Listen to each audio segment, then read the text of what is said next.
Alright guys, the new Enfield update just launched. I watched the live stream, so I'm curious to see what they've cooked up with the new quest at least. So let's just start right there. Still a bit of a tourist in this game, but hey, I've got some decent teams, so I'm gonna give it a shot.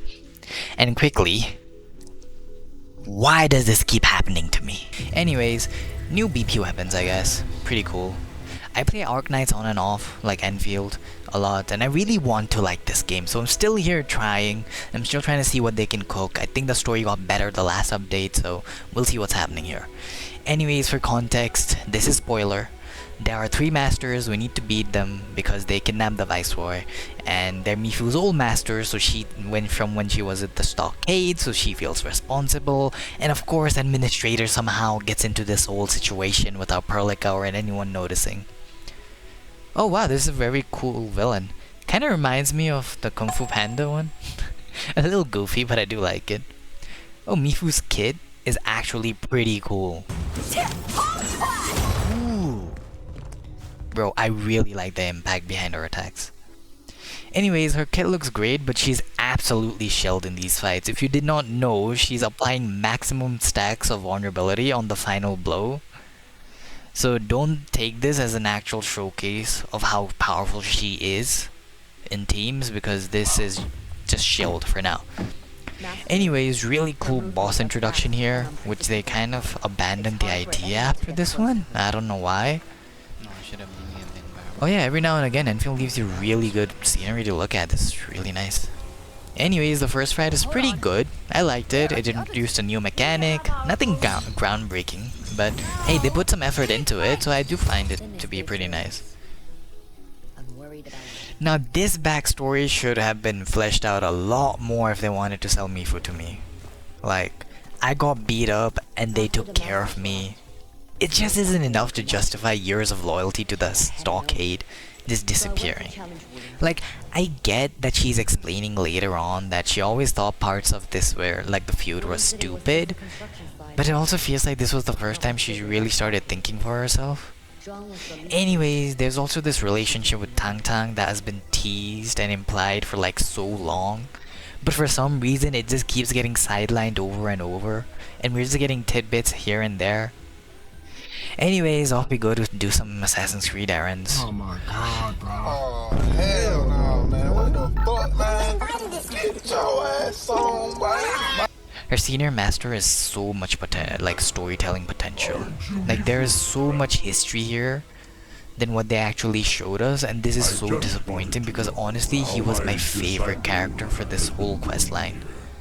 Like, it was like one of these masters actually felt like someone real and someone who cared about me, so I cared about the master in a sense.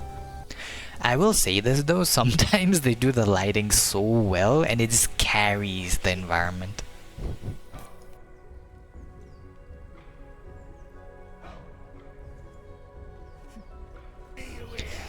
Anyways, and then now for some reason we're doing generic enemies, which is pretty boring. I mean, it's a bit novel because it's an arena, but still pretty boring. But at least the final boss shows up, you know, the senior master, he does show up. And you can kind of tell why he didn't show up, he just didn't want to fight. But they later say that it was because he wanted to show the moves, but hey, I think he just didn't want to fight her. Anyways, I'll come back to that later. I really like Tang Tang as a character.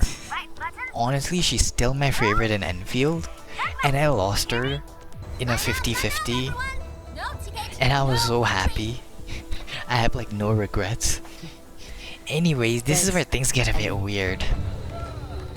The final fight with the master never actually happened, even though he's been glazed this whole time, like he just taps the ground and everybody falls. Like, it was so disappointing because it was built up throughout the whole quest of how she's like, how she and him have always fought, she's never really won, but he's the one who's given her everything, and there was just nothing there. I guess to be fair, his design is basically just a trash mob with like a new mask or something. So maybe there were limitations here, but anyways. Oh yeah, in this moment, I was genuinely hyped about this. I loved it. Ooh. she had physical arts, bro. The sword is fucking bullshit.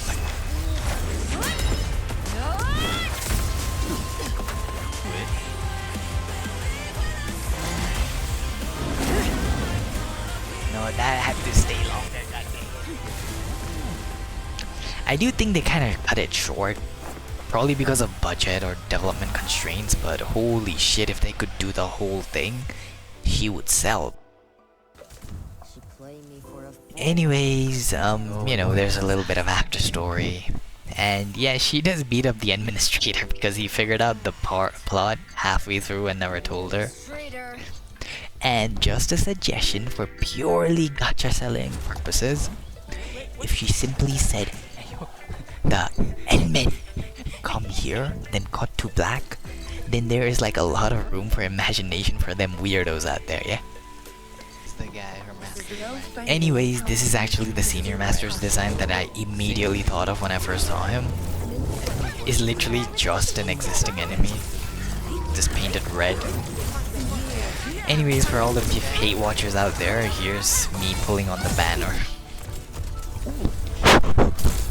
Okay. Okay, pause. Oxy. Ember, Knight of the Order of Steel Oath, reporting for Are you fucking with me? I shall obey your command until the crusade concludes.